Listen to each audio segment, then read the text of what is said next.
उर्दू में हुरूफ़े इल्लत की तादाद 3 है, अलिफ, वाव और या। आज हम इस वीडियो में हुरूफ़े इल्लत में हुर्फ मिलाकर पढ़ना सीखेंगे। हुरूफ के साथ अलिफ को मिलाना। बअबा, बअबा,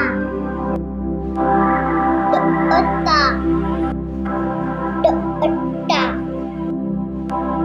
सअसा, जअजा,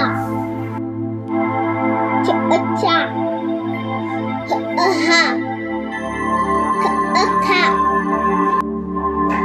दअदा, दअडा, ज़अज़ा, रअरा, रअरा, ज़अज़ा।